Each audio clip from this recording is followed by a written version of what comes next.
Génération Éco. Bonjour à toutes et à tous, internautes et auditeurs de la planète Éco. La graine est le point de départ de notre alimentation et de notre autonomie. Une coévolution homme, plante et terroir. Pour bien manger, il est important que la graine de départ soit issue d'un mode de culture respectueuse du vivant, entre la plante, l'humain et les animaux. Je suis parti à la rencontre de Kevin Sperandio, co-gérant de Germinance, un artisan semencier biologique et biodynamique situé à Soucelles, commune des Rives du Loir en Anjou. Un épisode où nous allons suivre le cheminement de la graine depuis le champ du producteur jusqu'à la main du jardinier. Kevin Sperandio, bonjour. Donc nous sommes ici à Soucelles, Rives du Loir en Anjou, donc à Germinance. Est-ce que vous pouvez nous parler un peu de l'entreprise ? Avec plaisir, bonjour à tous.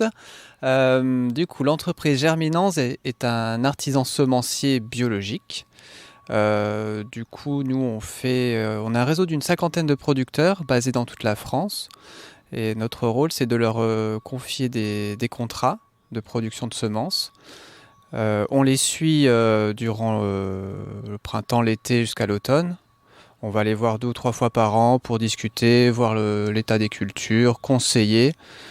Et puis à l'automne, on récupère leurs récoltes. Et les récoltes, elles arrivent ici à Germinance, à Soucelles. D'accord, ça veut dire que vous ne faites aucune graine, c'est qu'un réseau de producteurs en fait. Voilà, c'est ça. Nous, on n'a pas de production de semences, on laisse ce travail à nos producteurs. Chacun son métier. Nous, notre métier va consister à transformer leurs récoltes en graines utilisables par le jardinier ou le professionnel. Ok, d'accord. Donc là, on va faire une petite visite, hein, c'est ça ? Donc là, qu'est-ce qu'on peut voir ? Qu'est-ce que vous voulez nous montrer exactement ? Le site de Germinance, nous, on est arrivé ici en 2017. Avant, on était à Baugé dans des petits locaux, donc on est arrivé anciennement. C'était Bayer, on a chassé Bayer de cette zone. Et puis, du coup, on a récupéré 1 hectare de terre qui était vraiment pas belle. Donc là, on la laisse au repos. On fait des engrais verts successifs et puis à terme, on fera sûrement un domaine expérimental pour montrer à nos salariés, à nos clients, à nos fournisseurs un peu ce qu'on propose. Donc en arrivant, on a planté des haies, ça c'est hyper important. Ça met un certain temps à s'installer, donc elles ont 3 ans. Donc des haies tout autour pour s'isoler du voisinage, qui est quand même une zone un peu horticole intensive. Donc ça c'était le début, l'engrais vert. Et puis dans 4-5 ans, on commençait à travailler la parcelle pour construire un projet, mais pas de production, plutôt de démonstration. Ok, d'accord, très bien. Donc après, le site en lui-même, il y a à peu près 1000 m² de bâtiments. Et on a plusieurs ateliers. On va suivre le chemin de la graine. Donc comme je disais, à l'automne, les récoltes des producteurs, elles nous arrivent. Donc soit en plante entière, soit en plante pré-battue, où il reste encore de la paille, des graines qui ne germent pas, des déchets. Donc tout ça, il faut qu'on les enlève pour pouvoir mettre en sachet et proposer aux clients quelque chose de qualitatif. Ok, allez, on va faire la visite. Donc première étape, l'atelier tri. Ok, première étape, l'atelier tri. Donc l'atelier tri qui travaille en musique, de ce qu'on a vu. Tous les ateliers sont plutôt en musique, hein. Il y a plutôt une bonne ambiance ici. Donc le gros, ici là t'arrives, il n'y a plus rien parce qu'on a fini de travailler. C'est saisonnier, c'est vraiment un travail saisonnier, donc c'est de mi-août jusqu'à mi-décembre. Voilà, le plus gros arrive et est traité dans la foulée. Donc on a différentes machines et des tamis. Donc on a à la fois un travail mécanique et manuel. On aime bien le mélange de savoir-faire. La machine est là juste pour apporter du confort aux salariés. Le savoir-faire, on tient à ce qui reste dans nos mains, quoi. Donc on a toute une gamme de tamis, du très grossier. C'est pas du tout visuel avec le micro, mais en tout cas tu vois des grosses mailles jusqu'à des mailles ultra fines pour des graines toutes petites. Hein. Donc on joue vraiment sur une taille de graine, ça va de la graine de haricot jusqu'à de la graine qui est plus petite qu'un grain de poussière, quoi. Qu'est-ce qu'il y a comme plante qui est plus petite qu'un grain de poussière ? Eh bien, une de nos plus petites, c'est la camomille, par exemple, où là, c'est vraiment minuscule. On a l'armoise annuelle aussi, qui est vraiment minuscule, c'est vraiment du sable. Je te montrerai, on en a au magasin. Donc c'est hyper intéressant, et puis au toucher aussi, c'est hyper intéressant. C'est pour ça que le travail manuel, c'est vraiment hyper agréable. Donc ici, selon les machines, on peut battre la plante, pour virer tout ce qui ne nous intéresse pas, donc c'est-à-dire la tige, les pailles, etc. Et après, on a un petit travail de tamisage. Donc on choisit les tamis qui vont bien pour ou enlever le gros déchet ou enlever le petit déchet. Et nous, là, entre les deux, c'est la graine. Donc après la phase de tamisage, on a les colonnes. Donc c'est des colonnes, celle-là elle est bricolée par un de nos producteurs. Donc on a aussi ce savoir-faire là en plus. On fait les plans et on diffuse pour que chacun soit autonome. Mais nous on en a 2. Donc le principe c'est que j'ai un courant d'air qui vient d'en bas, qui monte, et ma graine elle va descendre tranquillement. La graine qui est lourde, qui est dense, tac, elle va au fond. Et tout ce qui est léger, graine moyennement bien remplie, ou pas rempli, ou paille, ou poussière, hop, ça file en haut. Et donc, je fais un tri sur la densité.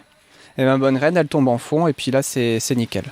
Ok, ça veut dire que cette machine-là, on va gérer les densités en fonction de la graine qu'on va tamiser. J'ai un ventilateur, hein, et la puissance du ventilateur, je peux régler la puissance du ventilateur, et en fonction de la taille de graine, haricot, je peux mettre beaucoup de souffle, et la petite camomille, comme je disais, ça va mettre un courant d'air très léger, quoi. Et ça me permet de faire un travail hyper précis, hein. Donc j'ai d'autres machines qui me permettent de travailler différemment la graine, hein. Il y a des graines par exemple de carottes où elles ont des barbes autour de la graine ou des poils autour des tomates. Donc certaines machines me permettent d'enlever ça. Donc ça permet de mieux les trier derrière. Le passage colonne est mieux s'il n'y a pas ces petites poils qui nous gênent. Et puis là on a deux salariés qui sont en pleine action donc sur le tapis. Donc c'est un tri visuel. Donc en fait on fait défiler nos graines, là c'est du haricot, et on va enlever tout ce qui ne nous convient pas. Donc des haricots tachés, des haricots cassés, ou ce qu'on appelle des becs de canne, donc c'est des haricots qui ne germeront pas. Donc ça, aucune des machines qu'on a ne le fait. Les machines qui le feraient sont beaucoup trop importantes pour nous, donc on a cette activité-là. Donc tu vois, ça défile tout doucement, hein, et puis on enlève, tac, tac, tac. Et puis ça, dans le sac, on n'a que la bonne graine. D'accord. Est-ce que vos différents collaborateurs changent de poste régulièrement ou pas du tout ? Voilà, donc on a confirmation, c'est 1h30 par jour, pas plus. Voilà, c'est vrai qu'on a des salariés polyvalents, hein. On a 5 ou 6 saisonniers, parce que c'est une activité saisonnière, et on a 9 permanents. Et chacun a des tâches principales et des tâches secondaires. Donc Juliette est à la production par exemple, donc elle suit les producteurs pendant l'été, et à l'automne elle peut s'occuper du nettoyage. Et donc là elle est avec Lénie qui est saisonnier et qui fait 1h30 de tri visuel par jour, et le reste du temps c'est de la préparation de commandes ou du conditionnement comme on verra après. Donc voilà, c'est vraiment, on essaie aussi de jouer là-dessus. D'accord, ouais, c'est super ça, vraiment un concept intéressant. Et oui, effectivement, c'est un travail très répétitif de sélectionner à la main les bonnes graines. Donc 1h30, c'est super de ne pas faire mieux. Ça, c'est sympa. Ouais, donc ça c'est le bruit des graines, hein, qu'on vient d'entendre directement dans la machine. À la fin du tri, on a 2 congélateurs. Ça c'est indispensable pour la qualité des semences, parce qu'en préventif on congèle tous nos lots pour éviter les insectes, et dans les haricots c'est des bruches, hein. C'est des gros insectes qui font les trous dans les graines, donc ça on ne sait pas s'il y en a, mais on ne veut pas le savoir, tout est au congélateur. Et les petites graines aussi, donc ça gage de qualité. Ok. Donc on va passer dans le prochain atelier. Donc normalement entre l'étape de tri et de conditionnement qu'on va voir, il y a une étape de germination. On va la voir à la fin. Donc faut garder ça en tête, je t'en prie. Ici, c'est le conditionnement. Donc nos graines, elles sont mises en sachet pour être vendues. Donc on va partir du gros lot de semences triées, hein, par exemple un sac de 10 kg, et on va faire des petits sachets de 2 grammes, de 5 grammes, de 20 grammes, de 50 grammes. On a une gamme de grammage étendue parce qu'on vend à la fois aux jardiniers et aux professionnels. Donc comme ça, chacun trouve le conditionnement qui lui convient. Et on ne sélectionne pas l'un ou l'autre. Chaque client prend le grammage qu'il veut. D'accord, justement, au niveau de vos points de vente, c'est généralement des magasins bio ou ça peut être aussi des jardineries, tout ça ? On ne travaille pas en jardinier, pas en grande surface. Ça, c'est un monde qu'on veut éviter absolument. On n'en a pas besoin. Je pense qu'à plus de 90%, on vend en direct par correspondance. Site internet, catalogue papier. Certains clients, ceux qui sont du coin, peuvent venir chercher leurs commandes sur place. Et on a une 50aine de revendeurs, donc magasins bio, Biocoop ou magasins bio indépendants, qui revendent nos sachets. Mais le gros passe par... on est indépendant sur la vente, quoi. D'accord. Donc la mise en sachet, ça consiste à... on va imprimer nos sachets, mettre toutes les informations qui sont intéressantes pour le client. Donc une année de récolte, un taux de germination, un nom de variété, un descriptif, et puis des conseils de culture. Comme ça, le client, il a tout sous les yeux et puis il peut ajuster son semis en fonction du taux de germination. Et il a tous les conseils pour semer sa variété. Ce taux de germination, vous le calculez à chaque fois ou comment ça se passe ? Chaque lot est testé. Donc après le tri, il y a un échantillon qui est prélevé, emmené en germination, ou ça on le fait aussi en interne.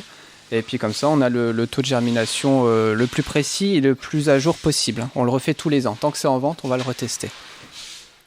Donc au conditionnement, on a différentes façons de conditionner. Là, tu les as sous les yeux, c'est intéressant. Tu as Marina là, qui nous fait un conditionnement à la doseuse.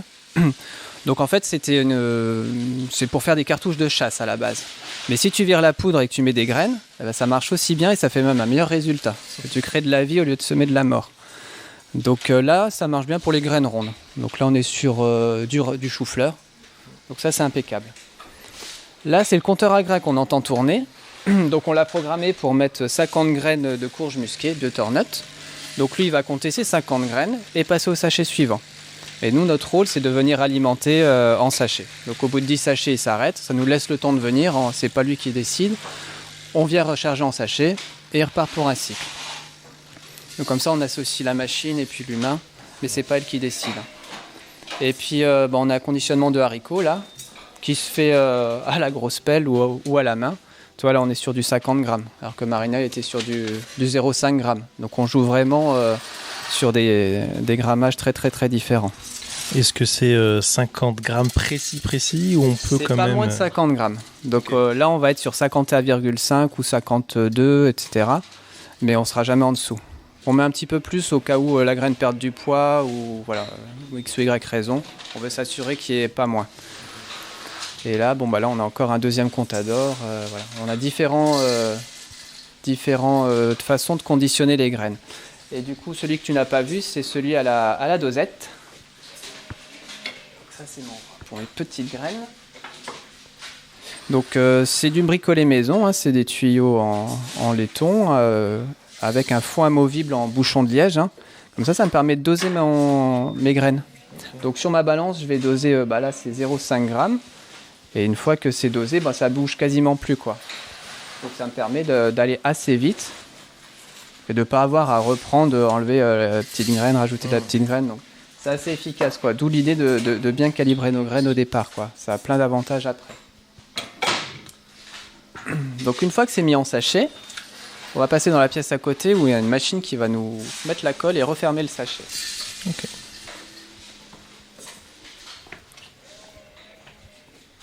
Donc ça, c'est une machine des années 50 qu'on a récupérée chez un semencier belge de l'époque.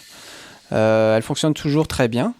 Et là, l'idée, c'est qu'elle va nous mettre une petite languette de colle, replier le sachet, et puis à la fin du cycle, on récupère notre sachet fermé. Donc toutes ces étapes d'impression des sachets, de conditionnement et d'encollage sont faites par l'équipe conditionnement. Donc là, on est encore sur une polyvalence de tâches qui permet de ne pas avoir à faire le même mouvement pendant 8 heures par jour, quoi. D'accord, et au niveau des colles, j'imagine, vous avez aussi une colle spécifique ? C'est de la colle, c'est de la colle de loisir, quoi. Donc elle est utilisable par tout le monde. C'est pas une colle trop forte, quoi. Donc là, nos sachets sont collés. On en fait à peu près 400 000 par an, quand même. Et on commence, vous faites 400 000 sachets par an. Ah oui, quand même. De juin, et puis là, tu vois, on en fait toujours. Donc on alimente toujours le magasin. Donc après, il faut les ranger dans le magasin. Donc quand je dis magasin, c'est plutôt un espace de stockage des sachets conditionnés. Les gens, ils peuvent pas venir et piocher à droite à gauche. Le rangement n'est pas optimisé. Il n'y a pas la personne qui est là pour les conseiller. Donc c'est plutôt pour nous. C'est nous qui préparons les commandes ici. Ouais, on n'est pas comme chez Amazon qui vient avec ses robots et qui vient tout prendre directement. Il n'y a pas beaucoup de robots ici. Non. Encore une fois, la machine est là en complément de l'humain quand ça a un gain de confort. Par contre, il n'y a pas du tout de robot et tu verras, il n'y a même pas de code barre. Donc nous, ça nous tient vraiment à cœur. Sur nos sachets, il n'y a pas de code barre, il n'y a pas de douchette. Les personnes, ils travaillent avec leurs mains, avec leurs yeux et ils ne sont pas derrière leur machine à scanner toujours la même chose. C'est-à-dire que c'est ensuite les magasins, par exemple, notamment quand on parlait tout à l'heure des magasins bio, qui vont eux-mêmes remettre un code barre. Si c'est eux qui... Moi, je veux pas de code barre. Si c'est eux qui veulent un code barre, c'est eux qui mettent le code barre. Donc c'est simple, ils le savent et ils s'adaptent à ça, quoi. Okay. C'est aussi l'intérêt de... On a nos propres conditions, hein, on a certaines valeurs qu'on ne veut pas modifier, hein, certaines qu'on peut, on peut discuter, mais sur certaines, voilà, on est inflexible. Le code barre n'a rien à faire sur un sachet de semences. Nulle part ailleurs d'ailleurs. Donc ici, tu as 700 variétés, à peu près. Donc les 2/3, c'est des potagères, hein, donc les légumes qu'on connaît. On a une bonne gamme de fleurs et d'aromatiques et médicinales, et un petit peu d'engrais verts. En agriculture biologique, l'engrais vert est hyper important.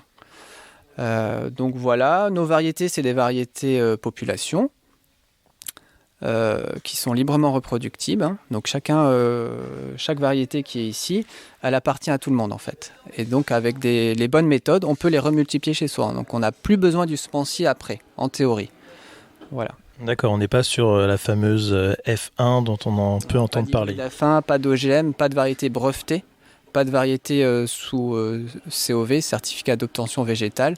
Donc toutes ces variétés qui appartiennent à des grands groupes. Nous on n'est que sur des variétés population, donc qui ont pour certaines plus de 100 ans de nom, hein, parce qu'après on les multiplie tous les ans, donc on les adapte aux nouvelles conditions pédoclimatiques actuelles, hein, qui sont assez changeantes, donc ça c'est hyper important.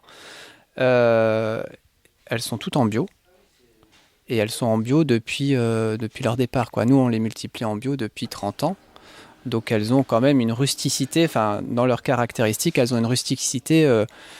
Ma variété de barbantane bio n'est pas la même qu'une variété de barbantane bio que tu vas trouver en grande surface. En grande surface, ils n'ont qu'une année de multiplication en bio. Ma barbantane, elle en a 20. Ok, alors pour ceux qui ne savent pas, hein, la barbantane, c'est de l'aubergine. Voilà, c'est important de préciser. À peu près, ça coûte combien un sachet en moyenne chez vous ? Comme moi, je vends à la fois aux particuliers et aux maraîchers, que j'ai différents grammages. Mon premier grammage, il a 3 €. Donc là, en l'occurrence, pour cette aubergine, c'est 50 graines. Mon premier grammage de carottes, c'est 2 grammes. En haricots, ça peut être 50 grammes. Donc voilà, ça, c'est autour de 3 € le sachet. Et après, plus on monte en grammes, plus le prix augmente. Mais les dégressifs en font... Enfin voilà, le ratio est plus intéressant. D'accord. Notre grosse saison de vente, c'est de janvier à avril. Après, on en vend toujours un petit peu, mais quand même beaucoup moins. On fait les 3/4 de notre chiffre d'affaires sur cette période-là, donc c'est hyper intensif, c'est très saisonnier. Donc c'est pour ça qu'en plus de nos permanents, on a une équipe saisonnière qui vient nous aider à préparer les commandes, à les facturer et à les expédier. Donc comme ça, on est encore dans cette polyvalence de tâches qui évite d'avoir à marcher pendant 8 heures à préparer des commandes. Parce qu'en fait, notre bon de commande, il se présente comme ça. Donc on suit, on a du persil en Italie, on a du grammage, il veut 5 grammes, il veut un sachet. Donc voilà, nous on va déambuler dans le magasin, préparer notre commande, se poser, la vérifier, la mettre en sac, et puis après elle sera facturée. Oui, vous n'êtes pas du tout dans une logique de il faut absolument faire autant de commandes dans la journée, tout ça et tout. Absolument pas, non. En plus on leur dit de ne pas aller trop vite. Non, ce qu'on veut c'est qu'il y ait le moins d'erreurs possible en fait, hein, et plus sur la qualité que la quantité. De toute façon les commandes elles sont traitées assez rapidement, hein. Il y a, au plus gros de la saison c'est 10 jours d'attente, hein, de préparation au plus gros, hein. Là on est à jour, hein. Demain c'est fini quoi, ce tas-là, donc on bascule sur les commandes d'après, donc il n'y a pas d'attente quoi. Et c'est-à-dire que les autres moments de l'année quand même, parce qu'on fait on peut faire des semis toute l'année en fonction des variétés, des fleurs, des légumes qu'on va planter, mais c'est quand même la préparation du printemps finalement qui est vraiment le gros d'activité. Bah oui, on envoie notre catalogue fin d'année, fin décembre ou début janvier. Logiquement, pour optimiser les coûts les frais de port, etc., donc le client va faire une grosse commande. Il va commander tout, même ce qui va semer à l'automne, hein. Et puis peut-être des petits compléments de temps en temps si besoin, quoi. Mais normalement, le gros des commandes nous arrive en janvier. Et après, on en a toujours au cours de la saison. Mais là, nos saisonniers partent, puisqu'on a moins besoin d'eux. Et du coup, avec l'équipe permanente, on est en capacité de suivre le rythme, pour toujours qu'il n'y ait pas trop d'attente entre le moment où le client passe commande sur Internet ou par la commande papier, et le moment où il la reçoit par la poste. Ok. Donc j'ai des variétés dites anciennes, hein, qui sont très connues, qui sont traditionnelles, on va dire, dont le nom est connu. Par exemple, la laitue Reine de Mai, ça c'est des classiques. Et puis j'ai des variétés qui ne sont pas anciennes par leur nom. C'est-à-dire que les variétés, pour qu'elles soient anciennes, il faut qu'elles soient nommées depuis plus de 50 ans. J'ai des variétés qui n'ont jamais eu de nom à l'époque, ou un nom très local, et que nous on les récupère, et du coup on va leur donner un nom ou quelque chose à partir de ce moment-là. Par exemple, la laitue paumée de Limoges, celle-là elle est ultra locale, elle n'est pas connue ailleurs, et pourtant nous, notre rôle aussi, ça va être de la diffuser très largement, parce que c'est une variété qui répond à nos critères d'exigence, à savoir la rusticité et le goût. Donc ça, c'est 2 critères qui sont hyper importants. Il faut que ce soit adapté aux conditions bio très extensives. Il faut que ce soit goûtu, quoi. Oui, non, ça c'est sûr. Est-ce que vous faites aussi, vous donnez des conseils à vos clients sur justement un peu la permaculture, tout ça, ou est-ce qu'on entend aussi beaucoup parler de jardiner avec la lune, ce genre de choses ? Alors oui, Germinence, nous on est en biodynamie aussi, en plus d'être en bio. On suit, certains de nos producteurs sont certifiés Déméter, et la plupart suivent quand même les principes de la biodynamie, dont le calendrier lunaire. Mais ça, c'est juste une toute petite facette, c'est la plus connue, de la biodynamie. Et ça, c'est hyper intéressant pour amener des forces de vie en plus au sol, donc aux graines. Donc l'aspect biodynamique est hyper important pour Germinence, effectivement. D'accord. Et sur votre site internet, vous avez aussi pas des tutos, mais j'imagine des guides, ce genre de choses ? Non, pas encore. Sur le site internet, on a les conseils de culture un petit peu plus détaillés que ce qu'on trouverait sur le sachet ou le catalogue. Par contre, on n'a pas encore de tutos, on n'a pas encore de guide technique. Tout ça, c'est des choses qui sont en réflexion. Le jour où on aura le temps, on le fera. Mais ça, c'est vraiment... nous, notre priorité, c'est déjà de produire en quantité et en qualité les semences. Et puis voilà, petit à petit, effectivement, on réfléchit à de nouvelles présentations. Après, des tutos, il en existe plein sur Internet. Donc, effectivement... autant les tutos on les trouve, autant la laitue paumée de Limoges, tu la trouves pas partout. Donc on essaie de prioriser ce qu'on peut. Mais c'est vrai que ça nous tient à cœur à terme faire quelque chose pour déjà se rapprocher aussi de nos clients. C'est pour ça que je parlais de domaine d'expérimentation là, sur la parcelle pour les faire venir. Et pareil, après sur des vidéos ou un guide technique, tout ça c'est sans réflexion, ça viendra, mais quand ce sera mûr. Donc chaque chose en son temps. On propose une petite gamme de livres, pour lier à la biodynamie ou au conseil de culture. On essaie d'avoir une petite gamme pour que le client puisse aussi, avec les graines, repartir aussi avec des conseils clairs et précis. Donc on a lu tous les bouquins qu'on vend pour s'assurer que ça parle bien de ce qu'on vend et dans les termes que nous on aurait aussi utilisés, quoi. Encore une fois, on n'est pas sûr de l'hybride F1 ou sur de la culture intensive. On a certains livres sur la permaculture, effectivement. On se sent plus proche de ce côté-là qu'une agriculture bio intensive. Voilà. Donc, on a des bureaux de facturation et les bureaux, puis l'atelier expédition. Bon, là, c'est fini. Tu vois, on a bien bossé. Donc, les colis sont pesés. Enfin, ils sont même plus pesés puisque notre logiciel le fait automatiquement. Donc, on n'a plus cette astreinte à soulever les colis et les poser sur la balance. Donc, nos colis... ils sont enregistrés dans le logiciel de la Poste. C'est un colis, c'est bon. On met l'étiquette. Et puis après, le transporteur, il vient 4 fois par semaine récupérer les colis. Et ça part directement chez le client. Donc là, si on remonte un petit peu en arrière, je te parlais du tri et du conditionnement. Et entre les deux, une étape de germination. Là, on est en plein dans cette étape de germination. Donc là, on a Audrey qui est en train de compter les graines de melon. En fait, on va mettre 25 ou 50 graines dans des conditions optimale pour la germination, et dans une semaine ou 15 jours, on va on va compter régulièrement, et au bout de 15 jours, on va se dire, sur les 50 que j'ai semés, j'en ai 45 qui ont germé, donc ça me fait un taux de germination de 90%. Et donc ça, c'est réalisé en interne, comme ça on a l'information tout de suite, dans les conditions les plus proches des conditions de nos clients, et c'est ce qu'on met sur notre sachet. Donc j'ai différentes façons de faire des tests de germination. Là, on est sur du papier buvard, classiquement, un papier buvard humidifié, et puis après, ce sera mis au chaud, puisqu'on est sur une graine qui a besoin de chaleur. Un petit peu plus loin, j'ai aussi des essais en terreau. Donc ça, c'est très joli, quoi. Quand tu vois ça, toi, la boîte est pleine. Donc là, c'est un poivron. On a dû en mettre 50. Et j'en ai peut-être bien 50 qui ont levé. Donc ça, c'est magnifique. Donc pareil, là, on est sur un tournesol. Donc là aussi, on a une superbe levée, quoi. Donc vous êtes des champions de la graine germée, on va dire. On est des champions de la graine germée, exactement, quoi. Mais c'est parce qu'on fait aussi un tri de qualité, quoi. Donc le tri est hyper important pour avoir ce taux, cette qualité derrière, quoi. Donc pour mettre nos semences dans de bonnes conditions, on a une étuve. Hein. C'est juste une chambre qui a entre 25 et 30 degrés. Hein. Donc ça permet de bien booster la germination. Puis une fois que ça commence à germer, on les met à la lumière pour qu'on voit un peu le développement et voir un peu la vigueur, quoi. Okay, j'imagine que votre terreau aussi, vous le sélectionnez bien spécifiquement, non ? C'est un terreau de semis en fait. C'est un terreau professionnel, hein, et on essaye d'avoir un terreau. Là, c'est des gammes où il y a de moins en moins de tourbe. Là, c'est beaucoup plus intéressant pour l'écologie. Mais là, on fait pas notre propre terreau ni notre propre compost. Hein.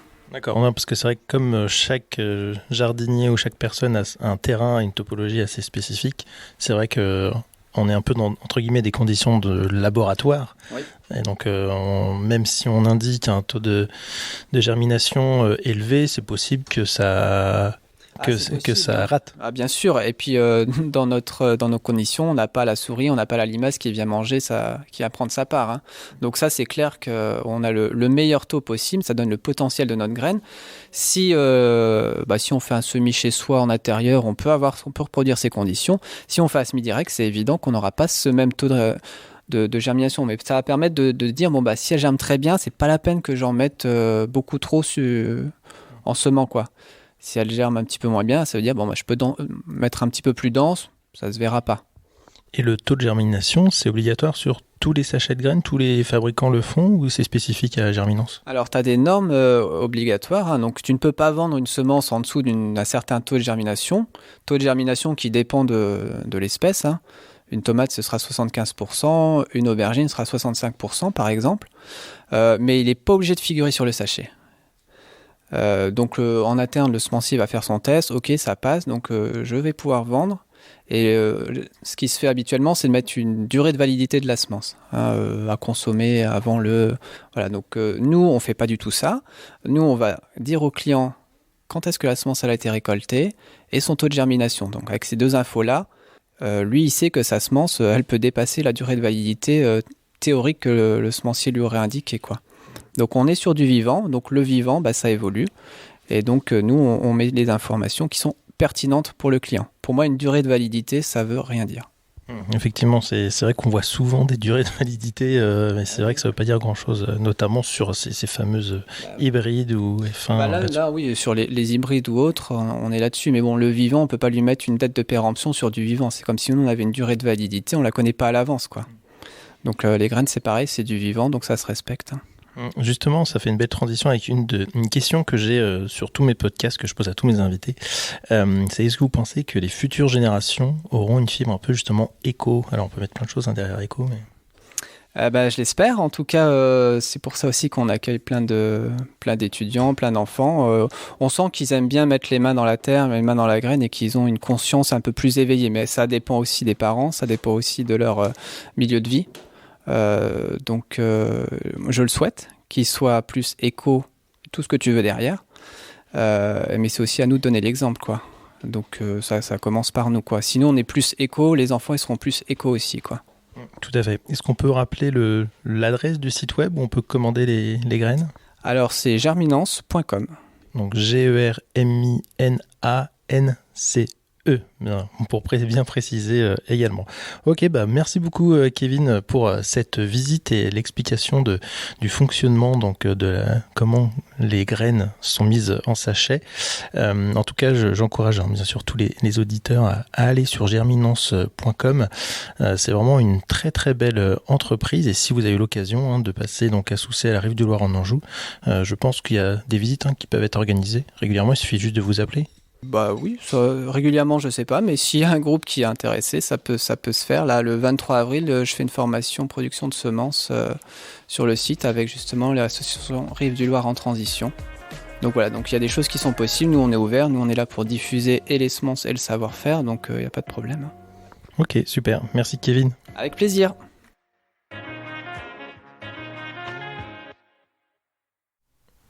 Vous venez d'écouter un nouvel épisode de Génération Éco. Merci pour vos partages et commentaires. Et je vous dis à bientôt à l'écoute de Génération Éco.